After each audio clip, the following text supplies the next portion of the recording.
So, we're looking at a potential 15% tariff on US bound goods and its effects. It's not just about the immediate cost hike on goods, it's about deeper structural pressure, right? Yeah, exactly. And we're talking about Singapore businesses, which, as noted, might face cost pressures even before the headline tariff hits. Right. It's like this. A 15% tariff might seem like a clear, defined action, but in reality, it's throwing a wrench into global cost structures, raising uncertainty, and forcing businesses to face trade headwinds much earlier than they Yep. planned. And Singapore's economy is projected to grow somewhere between 2% and 4% this year, isn't it? So those growth assumptions hinge on external conditions staying, content. Exactly. And here's the kicker. When you view this through a period 9 lens, the concept of a fire dominant cycle, it means these pressures accelerate, forcing faster reactions. Yeah. So what, in essence, does that mean for businesses caught in this cycle? Well, it's like when your business is already feeling the pinch, a couple of percentage points slip in your gross margin, and then boom, global costs rise because of tariffs, customers delay decisions, or even renegotiate. That's the real compression effect that a fire-driven period brings, accelerating issues that might have been temporary into structural problems. That's a pretty stark picture.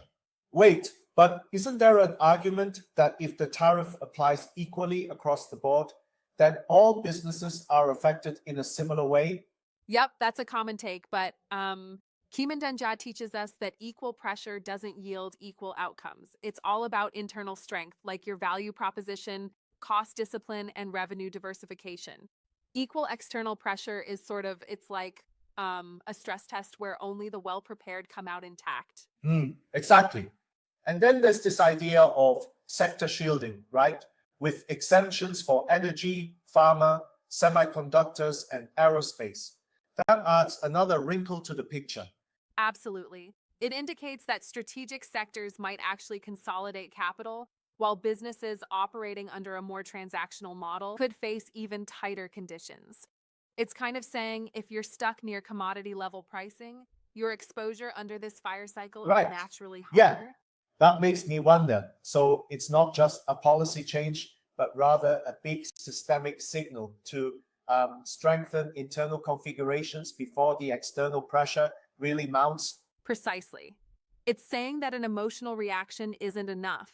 You need a solid strategy and internal fortification. In period 9, adaptation has to be rapid, almost on a compressed timeline, because issues that start off as minor tend to escalate quickly.